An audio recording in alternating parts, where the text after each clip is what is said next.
खुशी। नीतू नैनीवाल, महेंद्र गौर, बहुत बहुत स्वागत है आप सभी का। तो चलिए और आज की क्लास को शुरू करते हैं। हम्म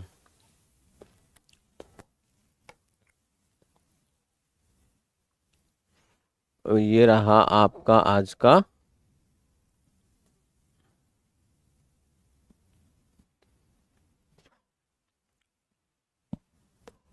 गुड मॉर्निंग बच्चे, गुड इवनिंग बच्चे, गुड इवनिंग जितने भी प्यारे विद्यार्थी हैं, आप सभी का एक बार स्वागत, वंदन, अभिनंदन। तो चलिए दोस्तों, शुरू करते हैं आज की क्लास। जैसा कि आप जानते हो कि रीट का जो एग्जाम है वो काफी नजदीक है, और हम लोग जो क्लास लेते हैं उसमें हम तमाम प्रकार के ऐसे प्रश्न करते हैं जो तो या विगत वर्षों में रीट में आए हैं या फिर आने की संभावना रखते हैं। तो चलिए देखते हैं दोस्तों, राधिका भी जुड़ चुकी है हमारे साथ। चलिए तो सभी लोग जुड़ते हैं। आज के प्रश्नों को कुछ इस प्रकार रखते हैं। पहला ही प्रश्न आपके समक्ष रखूंगा मैं बिना किसी विलंब के।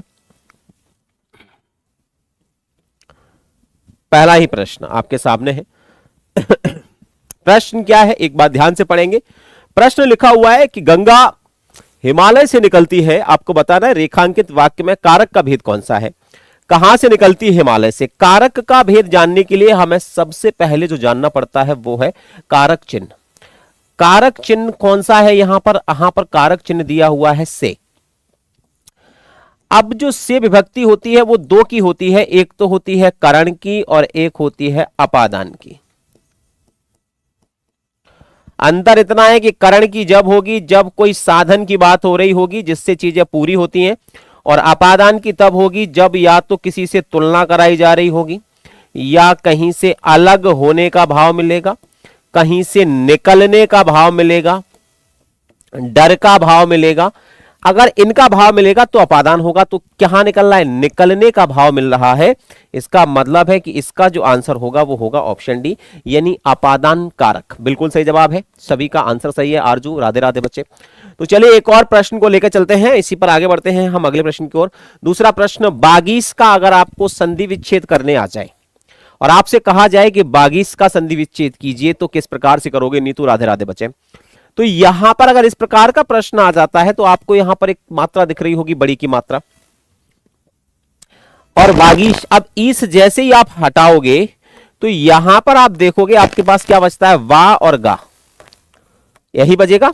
जबकि संधि ये कहती है कि जो गा होता है वो हमेशा जो है का के स्थान पर आता है। इसका मतलब है कि अगर आप इसको तोड़ोगे तो गा के स्थान पर मैं जैसे ही का लगाता हूं तो संधि पूरी हो जाएगी। वाक धन ईश, यही इसका उत्तर होगा। व्यंजन संधि इसमें होती है दोस्तों। कौन सी संधि होती है? व्यंजन संधि होती है। अब जरा मुझे देख के बताओ कि बाक धन ईश किस में लिखा है। आप कहेंगे कि गुरुवर ऐसा तो विकल्प ए में लिखा हुआ है। तो जी हां दोस्तों, इसका विकल्प ऑप्शन ए ही सही होगा। सर रीट के लिए एक महामैराथन लगा दो। अरे महामैराथन रहन दो, महामैराथन मत लो, परेशान हो जाओगे। रेगुलर क्लास लेते रहो, ठीक है, वो सही रहेगा, है ना। रीट के लिए महामैराथन मत लगवाओ, खासकर लैंग्वेज के लिए। महामैराथन लगेगी तो सबकी लगे तो अच्छा लगता है, केवल अकेले लैंग्वेज के लिए मत करवाओ, है ना। अगला देखो, तीसरा प्रश्न है, अर्थ न धर्म न काम रुचे, गति न चहु निर्वाण, जन्म जन्म रत राम पद, यह वरदान न आन। उक्त पंक्तियों में जिस छंद का प्रयोग हुआ है वह कौन सा है? ये दोहा है, चौपाई है, सोरठा है, क्या है? तो ध्यान रखना यहां पर एक एक एक एक एक एक एक एक दो एक, अर्थ न धर्म न काम रुचे, यहां तक होगा।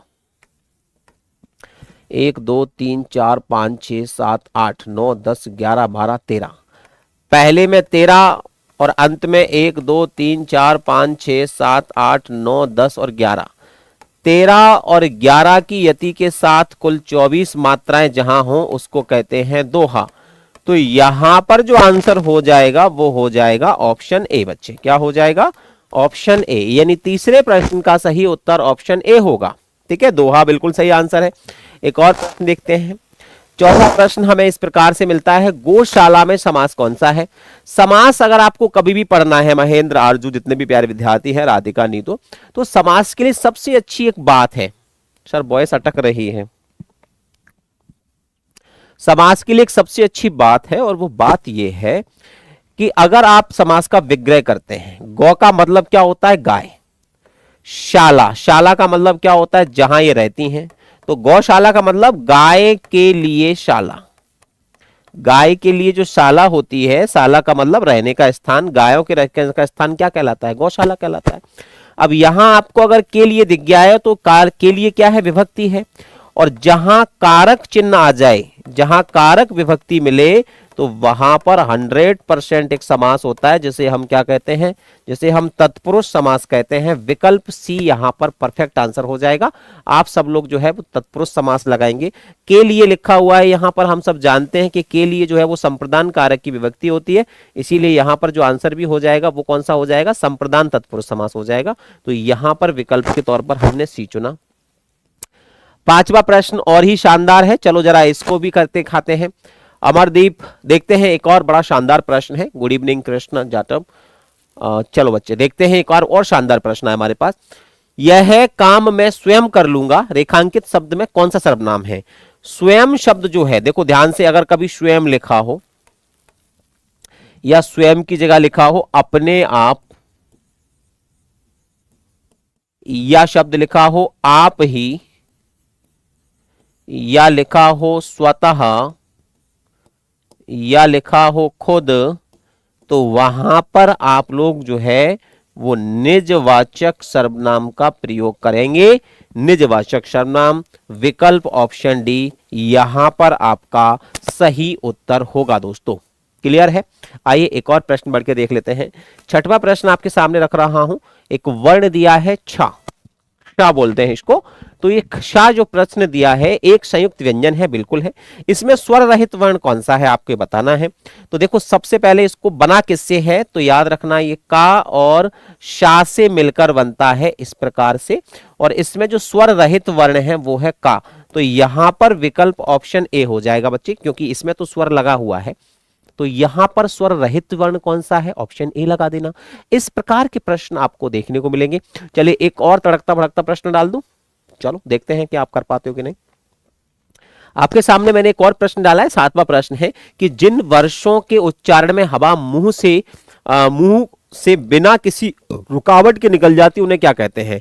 तो वर्षों नहीं है, सबसे पहले तो ये वर्ण लिखा है कि जिन वर्णों के उच्चारण में हवा मुंह से बिना किसी रुकावट के निकल जाती उन्हें क्या कहते हैं। तो ध्यान रखना, उन्हें हम स्वर कहते हैं। क्या कहते हैं बच्चों, उन्हें हम स्वर कहते हैं, इसीलिए इनको हम स्वतंत्र ध्वनियां कहते हैं। तो यहां सातवें प्रश्न का जो विकल्प होगा वो होगा मित्र ऑप्शन बी। ठीक है। किसान शब्द का उदाहरण आपको बताना है कि किसान देशज शब्द है, तत्सम शब्द है, तद्भव शब्द है, या फिर विदेशज शब्द है। फटाफट से कमेंट कर दीजिएगा कि किसान का उदाहरण है, यानी किसान कैसा शब्द है। आपके विकल्प भी वो शानदार है। तो याद रखना किसान शब्द जो है वो बना है कृषक से। कृषक संस्कृत शब्द होता है तो इसे हम तत्सम कह सकते हैं, लेकिन किसान शब्द कृषक बना है तो इसका मतलब है कि ये कैसा हो जाएगा, ये तद्भव शब्द हो जाएगा, यानी विकल्प ऑप्शन सी याद रखना है। आठवें प्रश्न का जो सही विकल्प होगा वो ऑप्शन सी होगा। ठीक है। तो यहां पर हमने इस प्रकार से बाजी मार ली है। एक और प्रश्न देखते हैं, जतिन कुमार, बहुत बहुत सुंदर। देशज नहीं है बच्चे, किसान देशज शब्द नहीं है। देशज शब्दों में बताता हूं आपको, जैसे भिंडी शब्द आ गया, अब ये देशज है। चाटा है, जूता है, थैला है, झोला है, पगड़ी है, रोटी है, खाट है, खिड़की है, तमाचा है, चाटा है, चुटकी है, गड़बड़ है, घोटाला है। इस प्रकार के शब्दों का जो एक समूह है उसे हम देशज शब्द की श्रेणी में रखते हैं। आइए एक और प्रश्न पर चलते हैं। पर्वत शब्द का कौन सा शब्द पर्यायवाची नहीं है। पहाड़, नग, अम्बुद या भूधर। तो इनमें से कौन सा ऐसा शब्द है जो पर्यायवाची नहीं है, किसका, पर्वत का। पर्वत को पहाड़ कहते हैं, ध्यान रखना। नग भी पर्वत को कहते हैं और भूधर भी पर्वत को कहते हैं। अम्बुद नहीं कहते, क्योंकि अम्बुद जो है वो कहते हैं समुद्र को। किसको कहते हैं बच्चे, समुद्र को अम्बुद कहते हैं। यानी यहां पर जो विकल्प है वो ऑप्शन सी नहीं होगा। बाकी के सभी विकल्प जो है वो पर्वत के पर्यायवाची हैं। यानी यहां आप सभी, कांता नमस्ते बच्चे, यहां आप सभी जो है वो प्रश्न लगाएंगे कौन सा, नौवां। विराट सैनी बहुत बहुत स्वागत है। तो यहां पर जो प्रश्न लगाएंगे वो कौन सा लगाएंगे, ऑप्शन सी लगाएंगे। 10वां प्रश्न जैसे मैंने आपके समक्ष रखा और आपसे कहा कि आपको बताना है जो त्र लिखा है इसको अलग अलग करके लिखना है। यानी आपको ये त्र शब्द लिखा है ना ऐसे करके, इसको क्या करना है, इसका वर्ण विच्छेद करना है। आपको इसको खोलना है तो आप इसका जो है वो वर्ण विच्छेद कर दीजिएगा। ये वर्ण विच्छेद कैसे होता है गुरुजी? सिंपल सा है, इनको अलग कर दो, व्यंजन अलग कर दो और इसमें जो स्वर लगा है उसको अलग कर दो, बात खत्म। तो ये नहीं होगा, ना ये होगा, ना ये होगा, एक ही आंसर काफी है इसके लिए। हाँ, कहते हैं ना कि बर्बाद गुलस्ता करने को एक ही उल्लू काफी था, यहां हर साख पे उल्लू बैठे हैं, अंजाम गुलस्ता क्या होगा? अंजाम गुलस्ता क्या होगा दोस्तों? चलिए, तो परफेक्ट आंसर हमने लगाया ऑप्शन ए। आइए चलते हैं एक और प्रश्न पर। 11वां प्रश्न आपकी प्रतीक्षा कर रहा है दोस्त, ये रहा आपके सामने 11वां प्रश्न।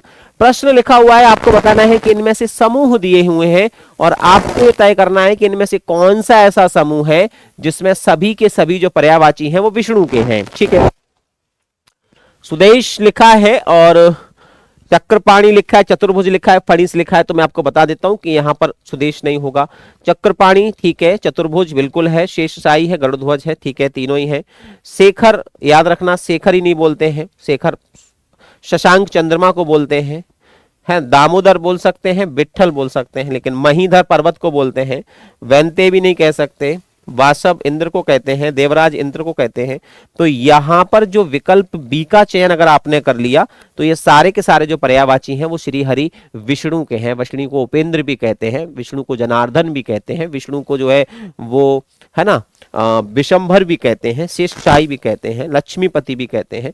ठीक है, तमाम शब्द है ना, श्रीकांत भी कहते हैं, लक्ष्मीकांत भी कहते हैं, ये तमाम शब्द, सुदर्शनधारी भी कहते हैं, चक्रपाणी भी कहते हैं, चक्रधर भी कहते हैं, तमाम शब्द आ जाएंगे। 12वां प्रश्न नोट करेंगे आप लोग। चलो जरा देखते हैं इसमें कौन कौन गलती करता है। सबसे पहले समझना पड़ेगा प्रश्न क्या लिखा है। निम्नलिखित में से तद्भव शब्द पहचानना है, तो हमें यह पता होना चाहिए कि तद्भव का मतलब होता है हमें हिंदी का शब्द पहचानना है। और अगर कभी यहां पर तत्सम शब्द पूछ लिया गया होता तो हम समझ जाते कि हमें कौन सा शब्द पहचानना है, संस्कृत का। ठीक है, तो यहां पर ये देखो संस्कृत का शब्द है, ध्यान रखना, इससे मत छोड़ना। कुक्कुर संस्कृत का शब्द है, इसको मत छेड़ना। कौन संस्कृत का शब्द है, इसको मत छेड़ना। यहां पर जो काजल शब्द समझ में आ रहा है ना, ये काजल शब्द कैसा है, हिंदी का है। किससे बना हुआ है? संस्कृत में इसको कज्जल बोलते थे, संस्कृत शब्द में क्या बोलते थे, इसको कज्जल बोलते थे। और हिंदी में आते आते क्या हो गया, काजल हो गया, है ना। हिंदी में आते आते क्या हो गया, काजल हो गया।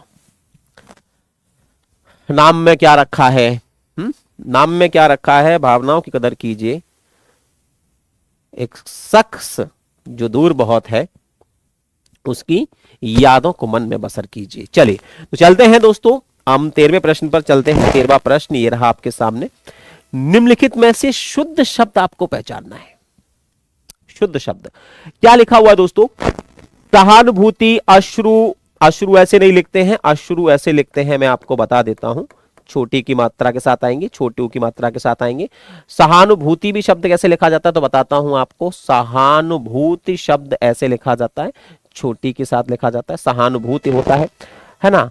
अनुपातिक नहीं होता, आनुपातिक होता है, तो आनुपातिक शब्द होता है, अनुपात में एक प्रत्यय लगने से बनता है। तो ये तीनों शब्द मैंने सही करा दिए हैं। अब आपके सामने एक ही शब्द बचा है बच्चे, ऐतिहासिक। तो जब स्वाभाविक है कि ए, बी और सी जब मैंने तीनों ही गलत कर दिए तो बचा हुआ जो होगा वही तो सही उत्तर होगा आप लोगों का। तो यहां हमने विकल्प डी का चयन कर लिया। हम पहुंचते हैं हमारे 14वें प्रश्न पर। प्रश्न में यह लिखा है कि पतझड़ में समास कौन सा है।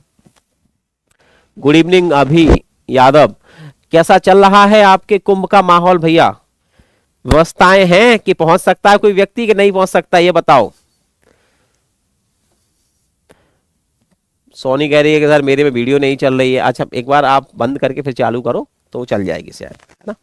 तो यहां पर याद रखना पतझड़ में समास आप बताएं तो पतझड़ एक मौसम का नाम है, ध्यान रखना। पतझड़ किसका नाम है? एक मौसम का नाम है। तो इसीलिए यहां पर जो है वो कौन सा समास हो जाएगा? बहुब्रीहि समास हो जाएगा, ध्यान रखना।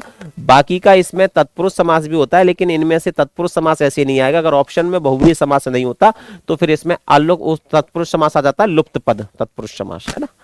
अगला प्रश्न देख लो। हंसना कैसी क्रिया है? तो ध्यान रखना हंसना जो है वो ऐसी क्रिया है जिसमें कर्म की आवश्यकता नहीं होती, और जिन क्रियाओं में कर्म की आवश्यकता नहीं होती हम उन क्रियाओं को अकर्मक क्रिया कह देते हैं दोस्तों। अरे अभी तो समय है, अभी तो है ना 26 तारीख तक, उसके बीच में शायद मिल जाए, एक आध दिन तो आऊंगा। पहले ही भीड़ हटने दो, बस भीड़ हटने दो, मुझे आने अंदर तक आना है ना, इलाहाबाद के अंदर तक घुसा हूं, ऐसी व्यवस्था हो कि कम से कम अंदर आ जाऊं, फिर तो देख लेंगे, कोई दिक्कत नहीं है। क्योंकि अभी इतनी भीड़ है ना कि हाई लेवल मामला है और अपन कहाँ ऐसे भीड़ में जाते फिरेंगे, है ना, कोई दिक्कत नहीं है। अब देखते हैं यहां पर अगला प्रश्न क्या होगा। बिल्कुल सही है, 15वां प्रश्न। 16वां प्रश्न रखा है मैंने कि जो पहले कभी नहीं हुआ हो उसके लिए एक शब्द क्या आएगा। जैसे ऐसा पहले कभी नहीं हुआ हो, यानी अभूतपूर्व कह सकते हो। बिल्कुल, जो पहले कभी नहीं हुआ हो उसको अभूतपूर्व कहेंगे, ध्यान रखना। अनुभव नहीं कहेंगे, अद्भुत भी नहीं कहेंगे। अप्रत्याशित का मतलब होता है जिसकी पहले आशा नहीं की गई हो, उसके लिए शब्द अप्रत्याशित आएगा। ठीक है, उसके लिए शब्द क्या आएगा, अप्रत्याशित आएगा, ये ध्यान रखना। आइए चलते हैं एक और प्रश्न पर। अब आपके सामने जैसे प्रश्न आया 17वां, और आपसे पूछ लिया है, कल भी पढ़ाया था ना आपको, सघोष वर्ण कौन से होते हैं। सघोष वर्ण में आपको बता दूं कि ऐसे वर्ण जो तीसरे नंबर पर आएंगे, चौथे नंबर पर आएंगे या पांचवें नंबर पर आएंगे, या कोई स्वर हो, कोई भी स्वर हो सारे के सारे, या इनके अलावा फिर केवल बचते हैं या, रा, ला, वा और हा। ये 5 वर्ण ये बचते हैं। ये जो पिटारा आपके सामने है ना, ये सब सघोष का पिटारा है। अब अगर इनमें से कोई वर्ण है तो वो क्या होगा, सघोष होगा। ठीक है, स्वर है, बिल्कुल है, लेकिन स्वर ऑप्शन में दिया है। पहला वर्ण है अघोष है, दूसरा वर्ण है अघोष है, ये पहला वर्ण है अघोष है। ध्यान रखना, तीनों ही क्या है, अघोष है।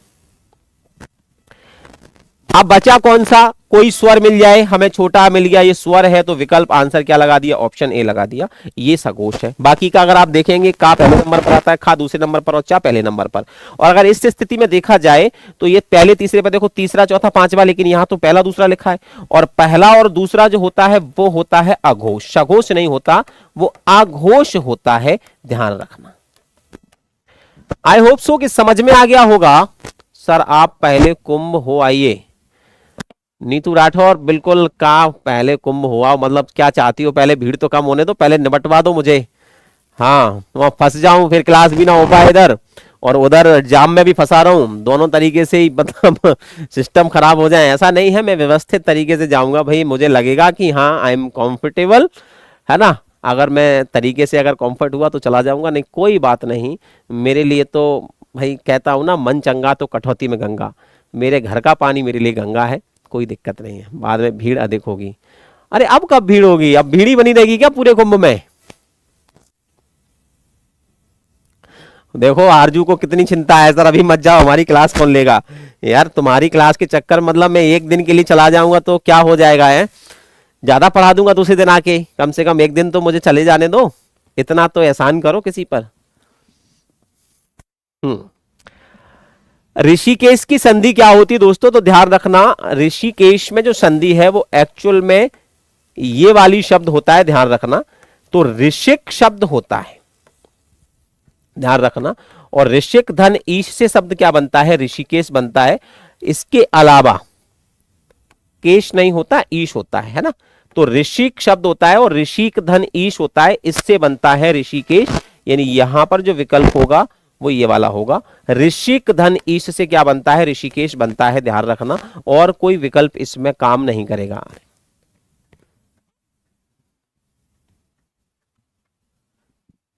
अरे तो यहां लिखा तो है कोई भी स्वर आ जाए, यानी यहां कोई भी स्वर आ जाए, या कह सकते हो सभी स्वर, ऐसे भी लिख सकते हो। कोई स्वर मत लिखो तो ऐसे लिख लो सभी स्वर। ठीक है, क्या होते हैं, सघोष होते हैं। तो अरे अरे अरे हम क्या पूछ क्या रहे थे, सघोष वर्ण क्या होता है। हाँ तो सही तो है, कोई भी स्वर आ जाए, सघोष वर्ण मिल गया, ये तो है नहीं, ये तो अघोष है, सही तो है सब। हाँ तो स्वर आ जाते हैं ना, सघोष वर्ण में स्वर भी आते हैं बच्चे। अगला प्रश्न है, टिकाऊ में प्रत्यय बताना है आपको कि ट्राकाऊ में कौन सा प्रत्यय है, फटाफट से कमेंट करके बताओ।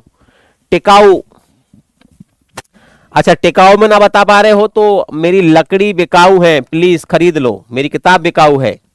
या टिकाऊ नहीं, बिकाऊ नहीं, तो भैया हमारा जो लड़का है बड़ा कमाऊ है, हमारी लड़की जो है बड़ी कमाऊ है। कमाऊ का मतलब समझते हो, हाँ पैसे कमाने वाली। तो बिकाऊ, कमाऊ।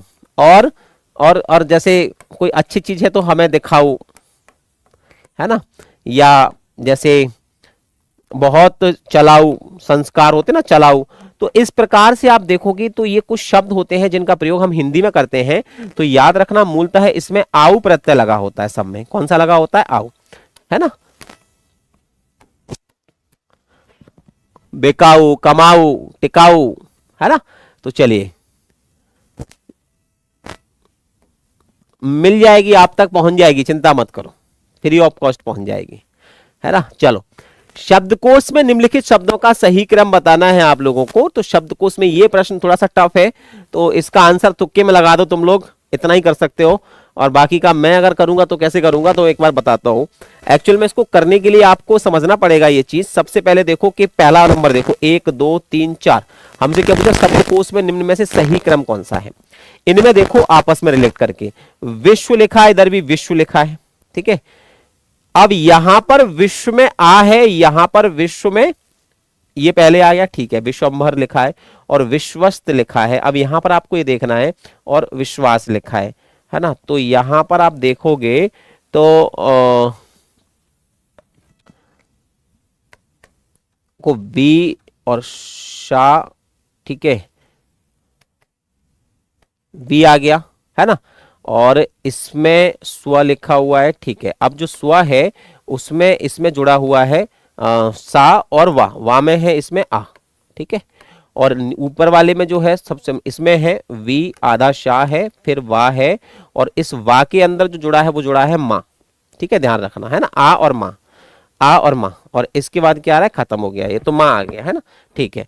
अब इसको देख ले एक बार, जैसे वी लिखा है तो वी आ गया, फिर इसके बाद सा है, उसमें वा लगा हुआ है, और उसके बाद आ है, और उसके बाद ये वाला सा है, ठीक है, ये वाला सा है आ के बाद। तो यहां अगर आप गौर से देखोगे तो यहां आ के बाद जो है वो माँ लगा हुआ है आधा, और यहां सा है, तो ये भी सही है।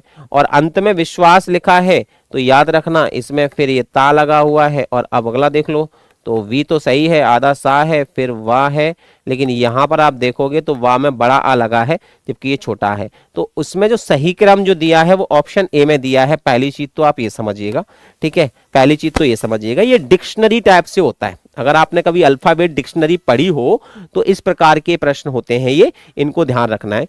हाँ भाई, कौन है ये, चंदा यादव, गुड इवनिंग बच्चे, गुड इवनिंग।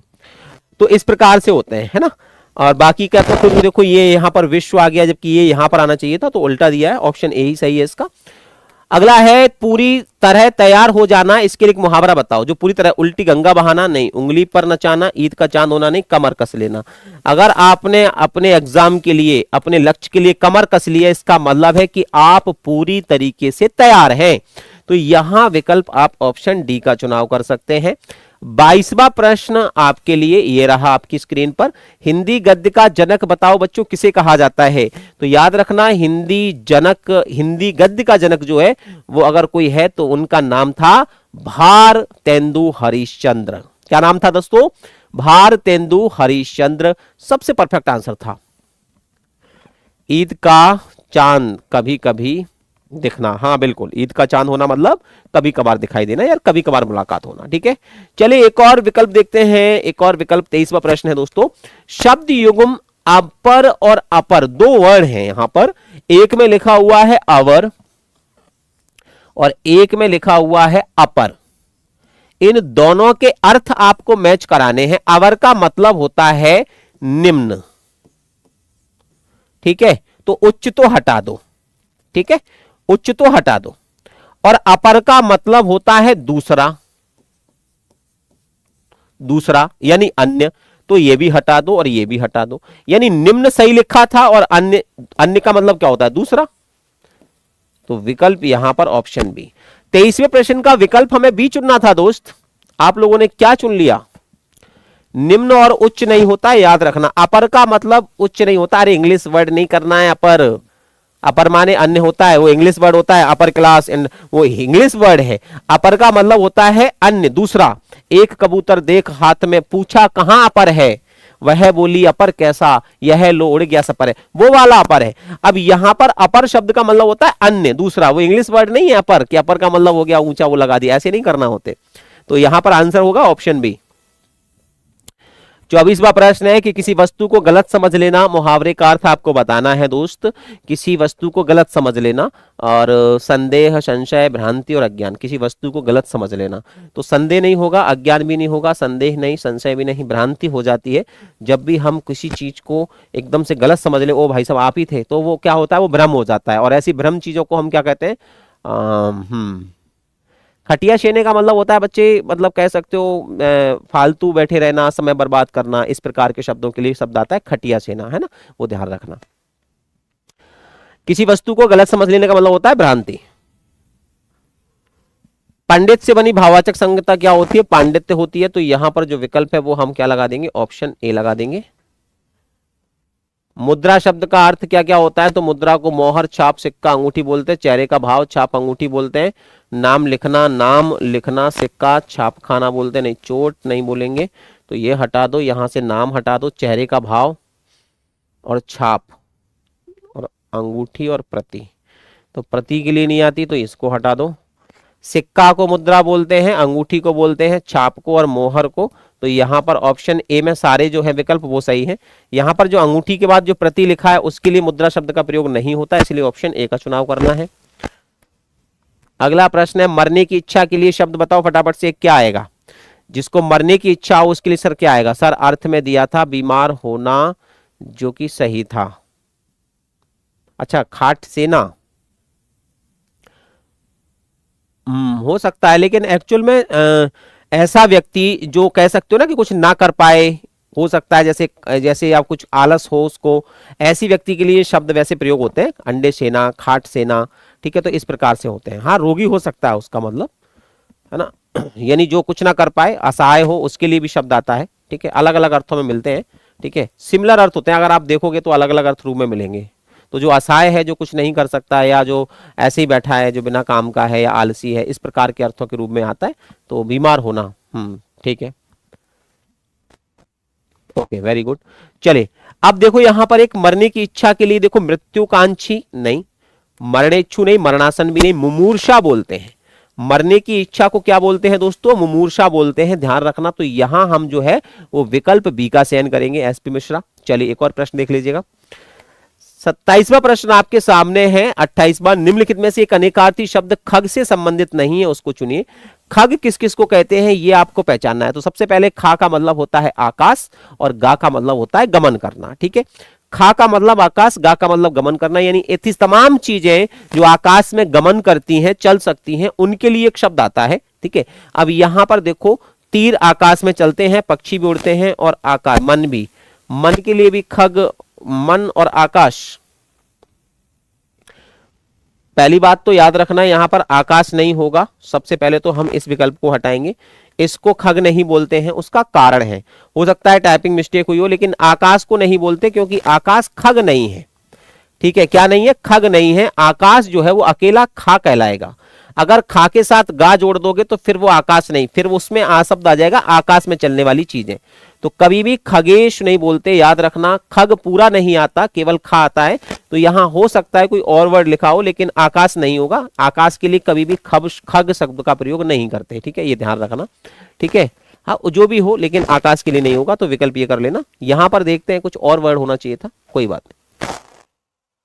अगला प्रश्न है, निम्न में से तत्सम शब्द बताना है। तत्सम का मतलब होता है संस्कृत शब्द कौन सा है। तो अगम, अमीय तो नहीं है, आंवला भी नहीं है, आशीष शब्द हो जाएगा, ध्यान रखना। अगम भी नहीं है, आशीष शब्द इसमें लगा देना सबसे पहले, आशीष, ठीक है। और आशीष शब्द होता है वैसे, सा अगर सफेरा वाला आ जाएगा तो यहां पर आंवला के लिए आमलक शब्द होता है, अमी के लिए अमृत शब्द होता है, और अगम्य के लिए अगम आता है। आशीष शब्द यहां पर संस्कृत का है, ये ध्यान रखेंगे। एक और प्रश्न आपके सामने रख रहा हूं, निम्नलिखित में से कौन सा शब्द हमेशा बहुवचन में प्रयुक्त होता है। हस्ताक्षर, समाचार पत्र, चिड़िया या तिजोरी। तो ध्यान रखना, समाचार पत्र अगर लिखा है तो ध्यान रखना ये बहुवचन नहीं होगा, चिड़िया भी बहुवचन नहीं होगा, और तिजोरी भी नहीं होगा। यानी एक सदैव हस्ताक्षर शब्द ऐसा है सदैव बहुवचन में प्रयुक्त होता है, जैसे हस्ताक्षर किए, उसने हस्ताक्षर कर दिए, इस प्रकार से आएगा। तो इसीलिए यहां जो आप आंसर लगाएंगे वो लगाएंगे ऑप्शन ए, ठीक है। तो आई होप सो कि ये कंप्लीट हो गए होंगे। तो चलिए, आज मैं आपके लिए 30 प्रश्न लेकर आया था, तो आज की क्लास को मैं यहीं रोकता हूं, और कल जो हमारी क्लास होगी तो मे भी हो सकता है कि 6 बजे हो, तो फिर मैं तब तक अपना सिस्टम और अच्छे से आपके लिए लेकर आऊंगा और ज़बरदस्त तरीके से चलेंगे, ठीक है। तो इसकी जानकारी आपको मिल जाएगी कल। आज के लिए इतना ही रखते हैं, ठीक है। थैंक यू सो मच आप सभी का, और आप लोग सब ऐसे ही रिवीजन करते रहिएगा, चीज़ों को पढ़ते रहिएगा, आपको नई नई चीज़ों का अनुभव मिलता जाएगा समय समय। थैंक यू सो मच, धन्यवाद।